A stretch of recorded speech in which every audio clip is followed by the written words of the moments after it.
Barbarians are a fun archetype to play.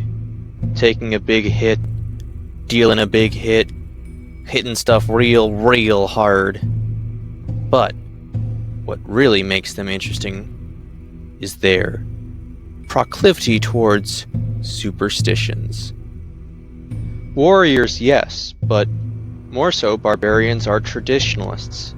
They come from rustic communities, rural, outside of the urban metropolitan settlements which have such vain worries. But when slighted, when wronged, barbarians seek something that's cathartic. Vengeance, justice, their rage is their weapon.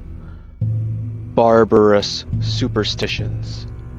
The Undead. Let's color the panel for this lesson in role-playing games. A humble outlander beckons you to sit. A studious cleric takes out her prayer book. The outlander speaks, withdrawing a vial of clear liquid, holy water. Eat well, friend, and give thanks this night. Warm blood runs through our veins. Context for role-playing the superstition. Among a multitude of cultures and peoples, there is one common element among mortal traditions, ceremony relating to the undead. Such a daunting type of creature when examined closely.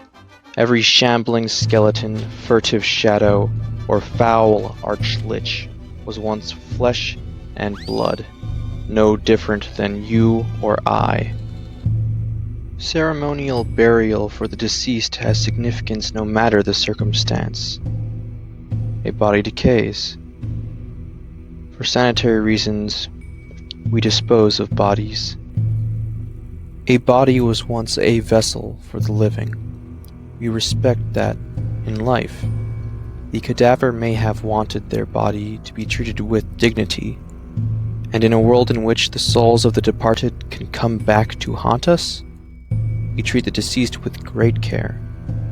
Who wouldn't develop warding rituals when faced with the murderously animated corpses of a departed loved one? So, how does this superstition affect the party?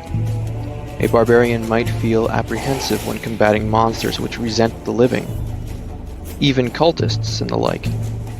The difference between a raging barbarian and a brutal revenant is that the barbarian feels blood flowing through their veins. Adrenaline rushes, the heart pumps, and a survival instinct keeps the barbarian in the fight. The revenant, conversely, worries not for its own safety. A rivalry much like that of the Death Knight and Paladin lies here. Vengeance drives the undead thing to pursue its quarry. Blades alone will not fell such a creature. A barbarian will take the defensive approach if they wish to live. The revenant takes the offensive because it has no life left to lose.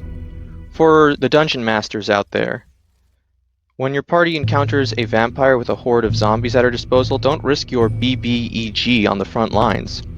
She might contrast with the barbarian in that she doesn't want to join the battle directly. The vampire sends her zombies forth to dispense with the party, and she takes her retreat because the zombies have no regard for their own well-being. They can challenge the adventurers through numbers rather than by being a single tough enemy.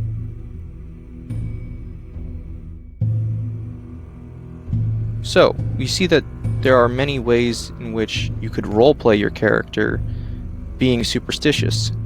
They might carry a horseshoe on them and walk softly through areas within 10 feet of a grave as not to disturb the dead in their sleep. They might plant a seed to let the dead grow anew, or they might pray to a god that they venerate in order to make sure that the dead are at peace. When combating the undead, many helpful reminders of their true status exist. Silvered weapons will never fail the slayer of were-creatures, and even when magic is dispelled, a silvered crossbow bolt will put an end to a hateful wight. For a particular kill, you might wear that crossbow bolt's head as a reminder. Holy water represents the spiritual source of life. After all, water heals. And, of course, it purifies, even to the point of burning the likes of walking corpses. A symbol of faith can often turn the undead away from the righteousness of the faithful, regardless of what the faith is, even a philosophy, force, or creed. Emblazoning such an icon upon a shield protects the shield bearer from more than just physical onslaughts. Totems may act as a reminder not to let one's guard down.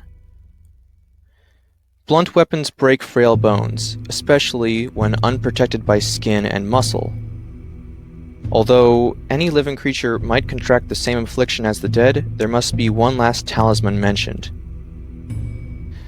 A trusty guard dog is the next best source of protection in the absence of protective spells. This is true of any group of people sleeping by a fire, yet doubly true when facing the undead. You might ask yourself why a mastiff or wolfhound is so effective, a talisman against the walking corpses. My reply: for no other reason than a dog's keen sense of smell. There is almost no odor more pungent than that of a reanimated corpse.